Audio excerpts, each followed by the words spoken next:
وقت از این رسیده که قرآن باید تصحیح شود. وقت از این رسیده که قرآن باید خلاصه شود.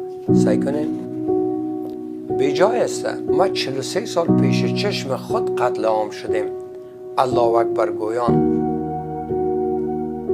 ما دیگه در یک سه نیستم.